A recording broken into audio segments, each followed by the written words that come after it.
A farming technique practiced for centuries by villagers in West Africa, which converts nutrient-poor rainforest soil into fertile farmland, could be the answer to mitigating climate change and revolutionizing farming across Africa. A global study by researchers has for the first time identified and analyzed rich fertile soils found in Liberia and Ghana. They discovered that the ancient West African method of adding charcoal and kitchen waste to highly weathered, nutrient-poor tropical soils can transform the land into enduringly fertile, carbon-rich black soils, which the researchers dub African dark earths. Similar soils created by Amazonian people in pre-Columbian eras have recently been discovered in South America, but the techniques people used to create these soils are unknown. Moreover, the activities which led to the creation of these anthropogenic soils were largely disrupted after the European conquest. Encouragingly, researchers in the West Africa study were able to live within communities as they created their fertile soils.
To understand the final reason why the news marketplace of ideas dominated by television is so different from the one that emerged in the world dominated by the printing press, it is important to distinguish the quality of vividness experienced by television viewers from the vividness experienced by readers.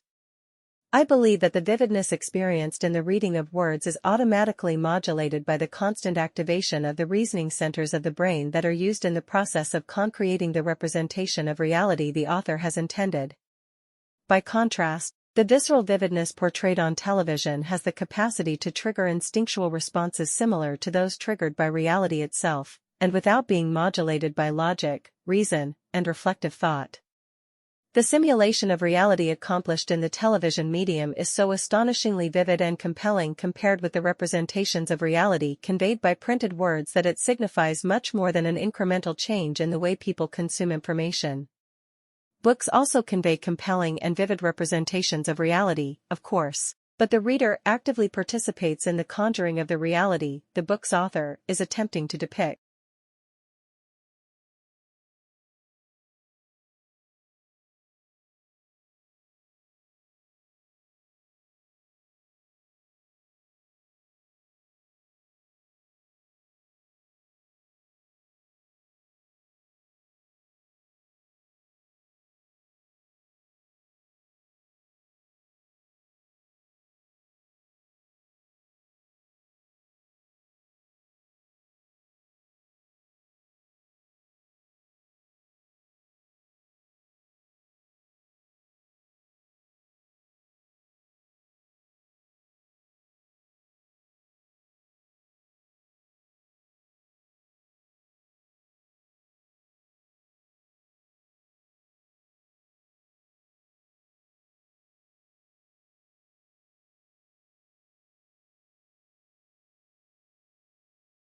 Until the early 1960s, newspapers published separate job listing for men and women. It wasn't until the passage of the Equal Pay Act on June 10, 1963 that it became illegal to pay women lower rates for the same job strictly on the basis of their sex. The wage gap is a statistical indicator often used as an index of the status of women's earnings relative to men's. It is expressed as a percentage, e.g., in 2005, women earned 81% as much as men, and is calculated by dividing the median annual earnings for women by median annual earnings for men. Since 1963, when the Equal Pay Act was signed, the closing of the wage gap between men and women has been at a rate of about half a penny a year.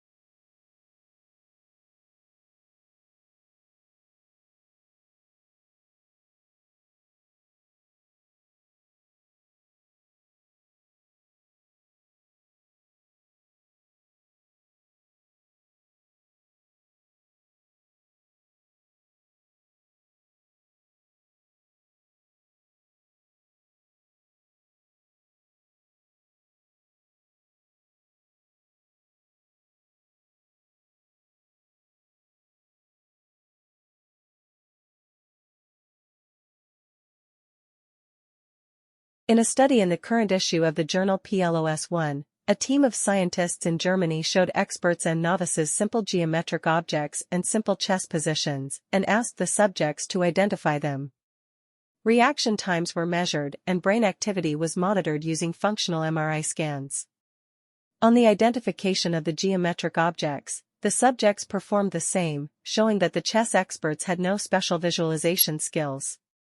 When the subjects were shown the chess positions, the experts identified them faster. Focusing on an element of an earlier study on pattern and object recognition by chess experts, the researchers had expected to see parts of the left hemispheres of the experts' brains, which are involved in object recognition, react more quickly than those of the novices when they performed the chess tasks. But the reaction times were the same. What set the experts apart was that parts of their right brain hemispheres, which are more involved in pattern recognition, also lit up with activity. The experts were processing the information in two places at once. The researchers also found that when the subjects were shown the chess diagrams, the novices looked directly at the pieces to recognize them, while the experts looked on the middle of the boards and took everything in with their peripheral vision.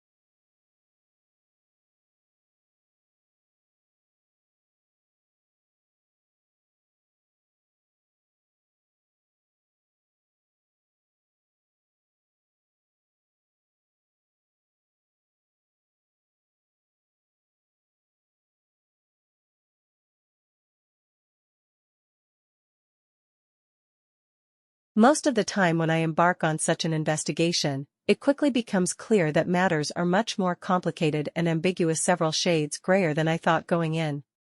Not this time.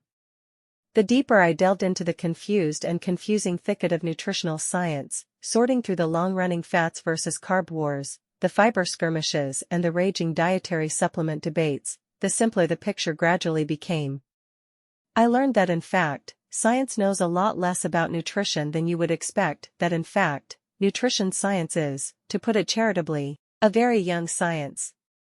If still trying to figure out exactly what happens in your body when you sip a soda, or what is going on deep in the soul of a carrot to make it so good for you, or why in the world you have so many neurons, brain cells, in your stomach, of all places.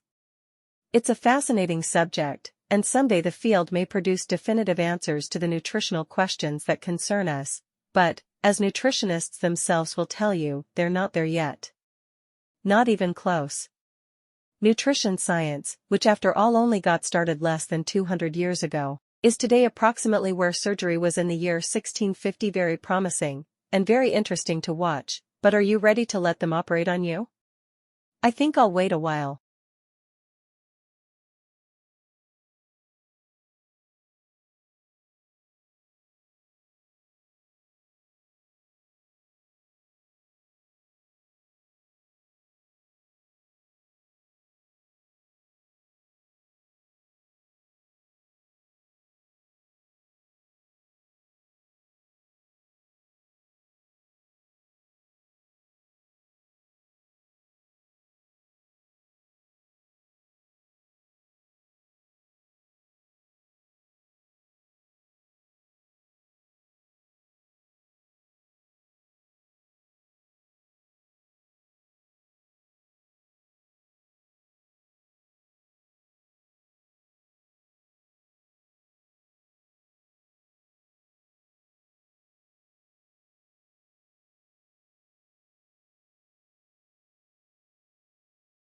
One of Guinness World Records' more unusual awards was presented at the National Maritime Museum yesterday. After a 100-day trial, the timepiece known as Clock B, which had been sealed in a clear plastic box to prevent tampering, was officially declared, by Guinness, to be the world's most accurate mechanical clock with a pendulum swinging in free air. It was an intriguing enough award. But what is really astonishing is that the clock was designed more than 250 years ago by a man who was derided at the time for lian incoherence and absurdity that was little short of the symptoms of insanity, and whose plans for the clock lay ignored for 2 centuries. The derision was poured on John Harrison, the British clockmaker whose marine chronometers had revolutionized seafaring in the 18th century, and who was the subject of Longitude by Diva Sobel. His subsequent claim, that he would go on to make a pendulum timepiece that was accurate to within a second over a 100-day period, triggered widespread ridicule. The task was simply impossible, it was declared. But now the last laugh lies with Harrison. At a conference, Harrison decoded, "Towards a perfect pendulum clock," held at Greenwich yesterday, observatory scientists revealed that a clock that had been built to the clockmaker's exact specifications had run for 100 days during official tests and had lost only 5/8 of a second in that period.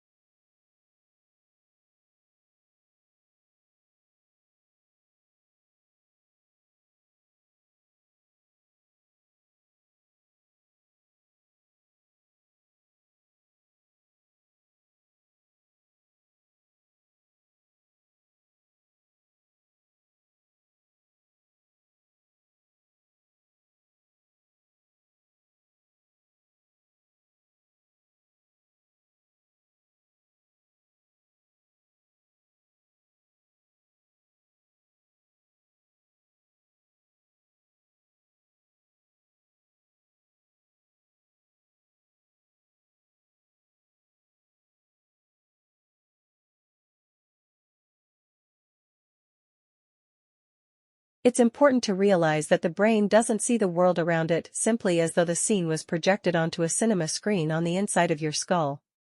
Before a scene can be observed in your head, it has to be broken down into a number of different components for processing, and these components then have to be recombined into the meaningful form that we call an image. Amongst other things, the scene is broken down into its different colors, red, green and blue, in a way that's analogous to the manner in which a television image or magazine photograph is broken down into tiny dots of primary colors, which are too small to be noticed individually when we look at them, but which when seen collectively give the impression of a continuous full-color image.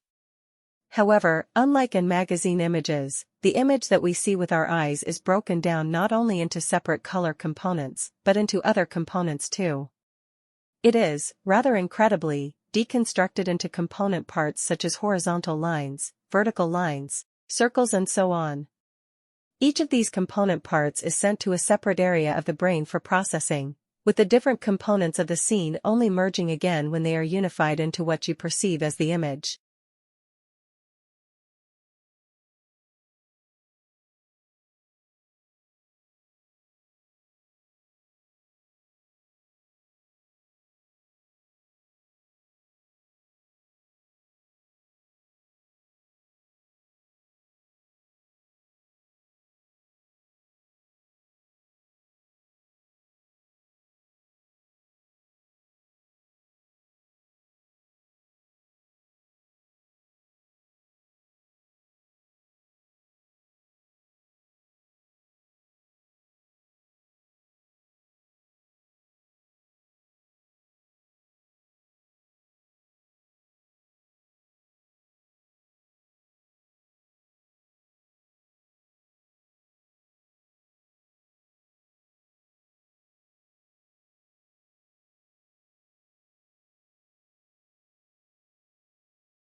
With a good system of crop rotation, and especially with the addition of any sort of fertilizer you may be able to come up with, it's possible to grow crops on a plot of land for upwards of 2 to 3 years at a time with good results. Ultimately, though, you must let the land rest if you hope to continue farming there in the long run.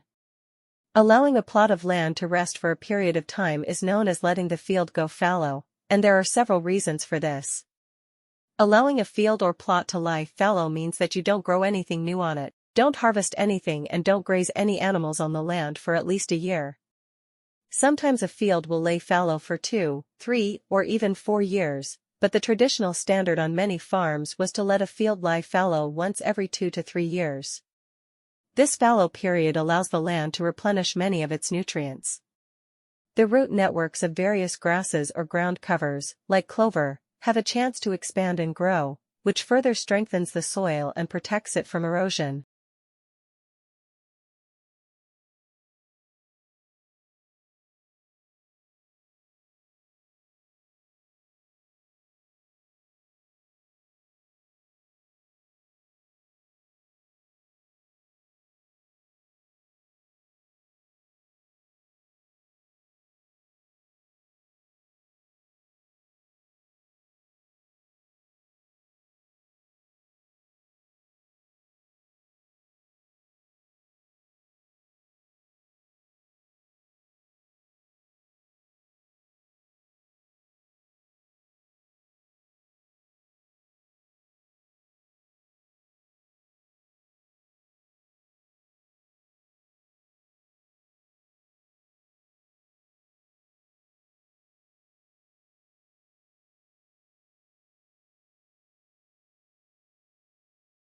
The 1920s moviegoers' experience was largely dominated by silent movies, but saw the introduction of synchronized sound.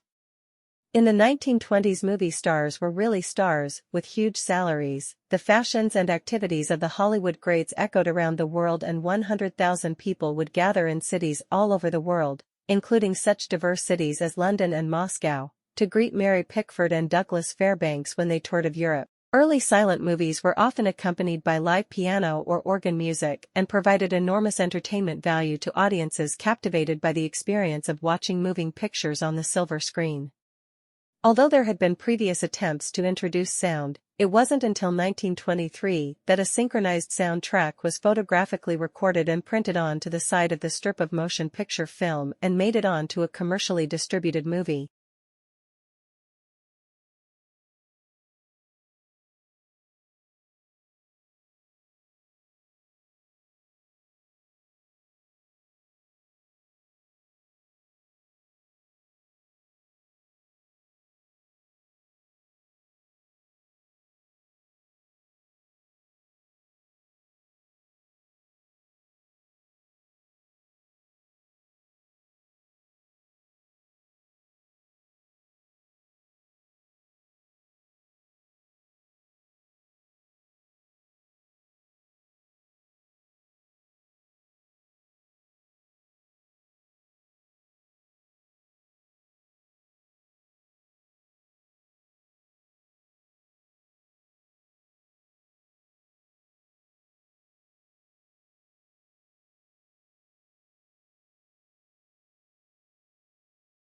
Delivering packages with drones will scale back CO2 emissions in bound circumstances as compared to truck deliveries, a brand new study from University of Washington transportation engineers finds.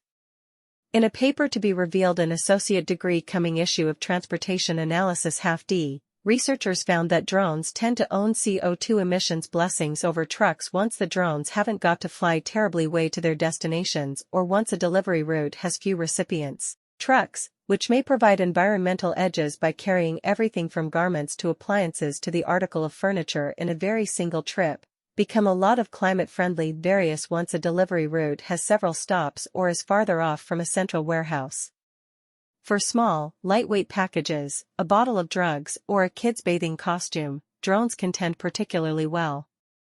However, the carbon edges erode because the weight of a package increase since these unmanned aerial vehicles have to be compelled to use extra energy to remain aloft with a significant load.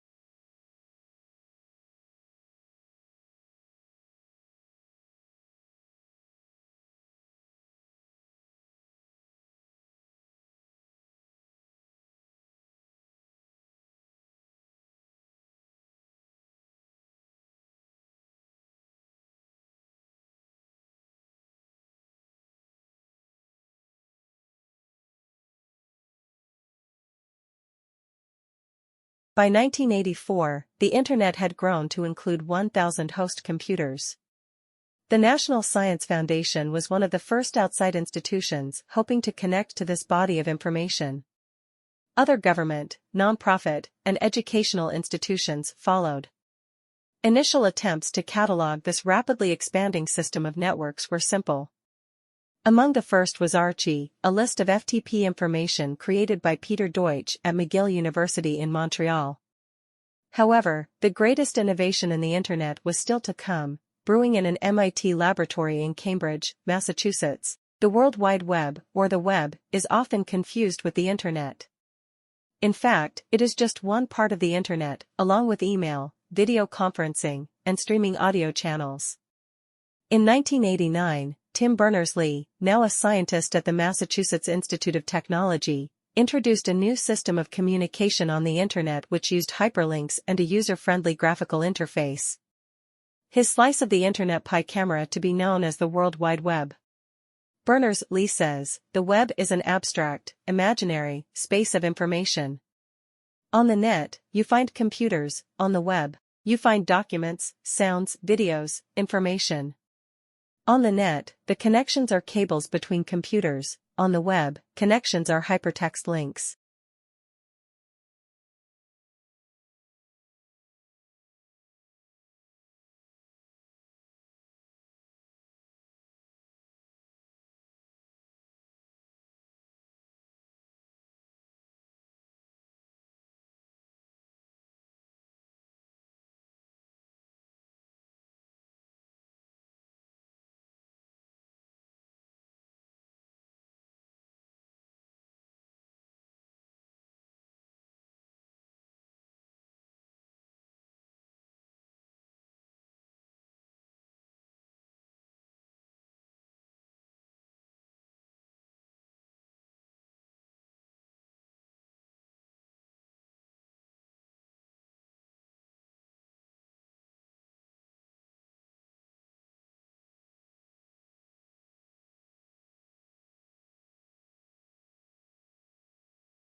According to Dr. Ron Fessenden, MD, MPH, the average American consumes more than 150 pounds of refined sugar, plus an additional 62 pounds of high-fructose corn syrup every year.